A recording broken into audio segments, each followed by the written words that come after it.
Hi, my name's Angela Kim, and I will be discussing climate change in the Arctic. Climate change in the Arctic is increased by human activity from all over the world. Climate change affects animals, sea levels, and increased temperatures, but there are solutions, including renewable sources of energy, people eating more plant-based foods, and sustainable methods of living.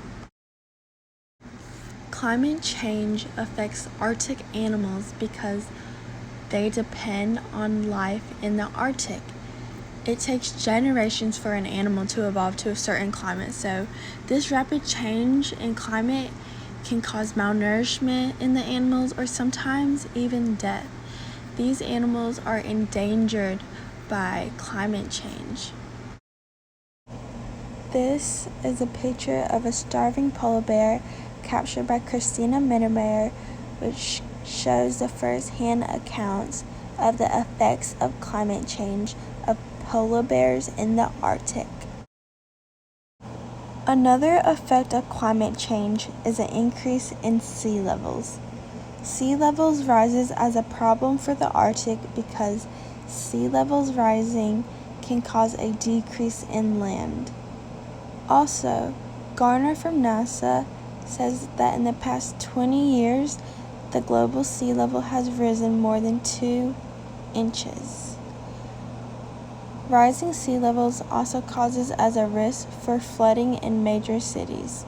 This graph shows how significantly tides have risen from 1880 to 2000. Another problem of climate change is that temperatures are rising.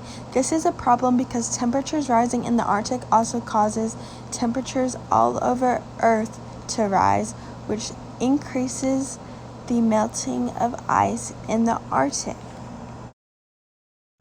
Climate change does have solutions.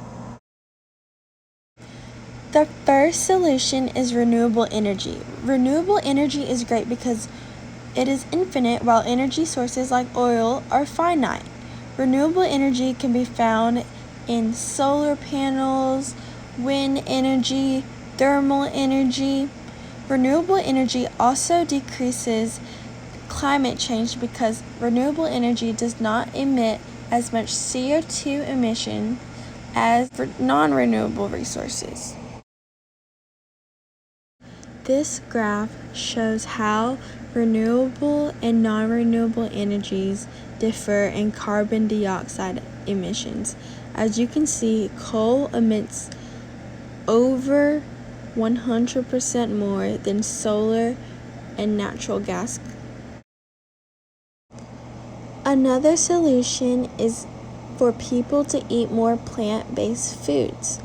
Plant-based foods do not emit as much CO2 emissions as animal-based foods, which leads to a lower carbon footprint. Brokema states that food systems are important because they contribute to global greenhouse gas emissions. So, plant-based foods do not take as much land and water as animal-based foods. Also, some people may argue that eating plant-based is more expensive, but in reality, it is more efficient and cost-effective in the long run because plant-based foods require less water and compared to animal foods.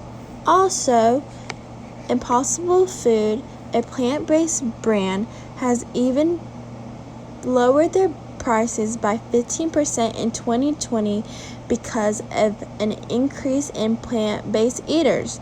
And this decrease will only happen if more people eat plant-based.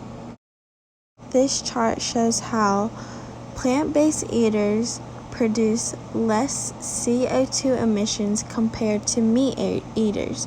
On the left side is meat eaters, and then on the right side it's plant-based eaters. Another way that people can combat climate change is through sustainability. Climate change is caused by human activity, so if people were to live more sustainable lives, they would decrease their CO2 emissions and live with more intentions to benefit the earth. This includes switching plastic toothbrushes to bamboo toothbrushes. It takes over 400 years for plastic toothbrushes to decompose. That is a long time. Waterways and oceans are home to millions of wildlife. So when people use a lot of plastic, these plastics go into the ocean and harm these animals.